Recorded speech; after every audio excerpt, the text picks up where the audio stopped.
Phone tapping పై రాష్ట్ర ప్రభుత్వం నియమించినటువంటి special investigation team SIT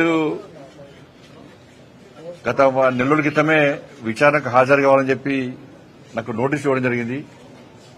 వాస్తవానికి గత వారమే హాజరు కావాల్సి ఉండే, కానీ పార్లమెంట్లో సింధూర్ ఆపరేషన్ సింధూర్పై చర్చ ఉన్న సందర్భంగా పార్టీ యొక్క ఆదేశాల మేరకు ఆ రోజు పార్లమెంట్లో తప్పకుండా పాల్గొనాల్సి ఉండే కాబట్టి సిట్ అధికారులకు సమాచారం ఇచ్చి రాలేకపోతాను సమాచారం ఇచ్చిన తర్వాత వల్ల తిరిగి ఈ రోజు రావాలని చెప్పి సిట్ అధికారులు నోటీస్ ఇచ్చిన తర్వాత ఇలా సిట్ విచారణకు వెళ్తున్నా. నా దగ్గర ఉన్నటువంటి సమాచారం, నా దగ్గర ఉన్నటువంటి రికార్డ్స్, కాన్ఫిడెన్షియల్ రిపోర్ట్ అంతా కూడా సిట్కి ఇవ్వబోతున్నాను. ఒక కేంద్ర మంత్రే కాకుండా ఒక బాధ్యతాయుతమైనటువంటి ఒక పౌరునిగా నా దగ్గర పూర్తి సమాచారాన్ని సిట్కు అందజేసే ప్రయత్నం చేస్తున్నా. ఎందుకంటే తెలంగాణ రాష్ట్రంలో అందరికంటే ఎక్కువ అత్యధికంగా నా ఫోన్ కాల్సే ట్యాప్ చేయబడ్డాయి. అసలు మొట్టమొదటి ఫోన్ ట్యాపింగ్ విషయంలో ఫోన్ ట్యాపింగ్ బయటపడింది కూడా నేనే.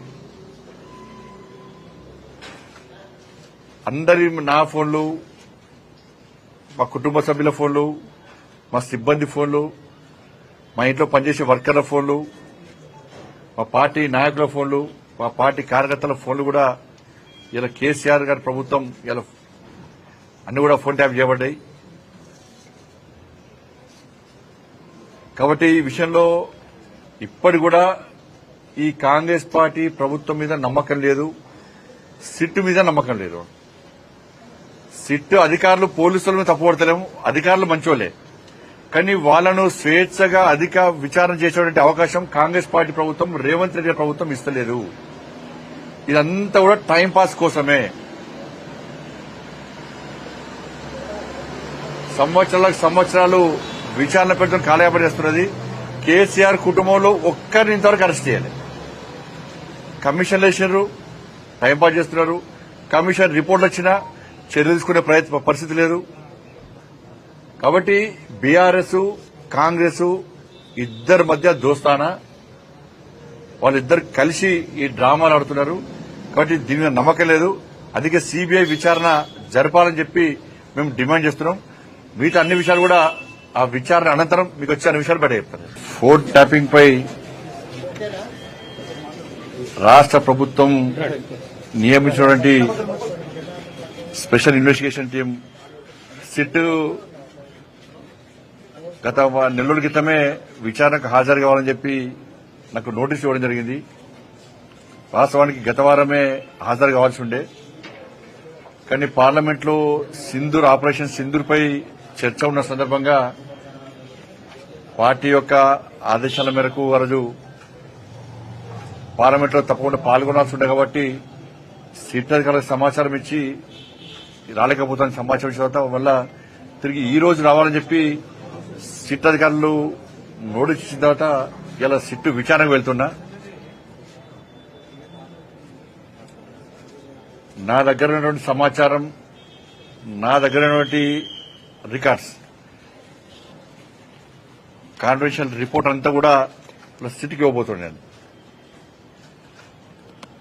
ఒక కేంద్ర మంత్రే కాకుండా ఒక బాధ్యతాయుతమైనటువంటి ఒక పౌరునిగా నా దగ్గర పూర్తి సమాచారాన్ని సిట్కు అందజేసే ప్రయత్నం చేస్తున్నా. ఎందుకంటే తెలంగాణ రాష్ట్రంలో అందరికంటే ఎక్కువ అత్యధికంగా నా ఫోన్ కాల్సే ట్యాప్ చేయబడ్డాయి. అసలు మొట్టమొదటి ఫోన్ ట్యాపింగ్ విషయంలో ఫోన్ ట్యాపింగ్ బయటపడింది కూడా నేనే. అందరి నా ఫోన్లు, మా కుటుంబ సభ్యుల ఫోన్లు, మా సిబ్బంది ఫోన్లు, మా ఇంట్లో పనిచేసే వర్కర్ల ఫోన్లు, మా పార్టీ నాయకుల ఫోన్లు, మా పార్టీ కార్యకర్తల ఫోన్లు కూడా ఇలా కేసీఆర్ గారి ప్రభుత్వం ఇలా అన్ని కూడా ఫోన్ ట్యాప్ చేయబడ్డాయి. కాబట్టి ఈ విషయంలో ఇప్పటి కూడా ఈ కాంగ్రెస్ పార్టీ ప్రభుత్వం మీద నమ్మకం లేదు, సిట్టు మీద నమ్మకం లేదు. సిట్టు అధికారులు పోలీసులను తప్పుపడతలేము, అధికారులు మంచోళ్లే, కానీ వాళ్లను స్వేచ్ఛగా అధిక విచారణ చేసేటువంటి అవకాశం కాంగ్రెస్ పార్టీ ప్రభుత్వం, రేవంత్ రెడ్డి ప్రభుత్వం ఇస్తలేదు. ఇదంతా కూడా టైంపాస్ కోసమే.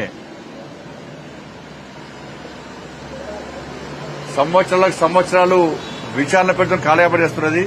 కేసీఆర్ కుటుంబంలో ఒక్కరిని ఇంతవరకు అరెస్ట్ చేయాలి. కమిషన్లు వేసినారు, టైంపాస్ చేస్తున్నారు. కమిషన్ రిపోర్ట్లు వచ్చినా చర్యలు తీసుకునే పరిస్థితి లేదు. కాబట్టి బీఆర్ఎస్ కాంగ్రెస్ ఇద్దరి మధ్య దోస్తానా, వాళ్ళిద్దరు కలిసి ఈ డ్రామాలు ఆడుతున్నారు. కాబట్టి దీని మీద నమ్మకం లేదు.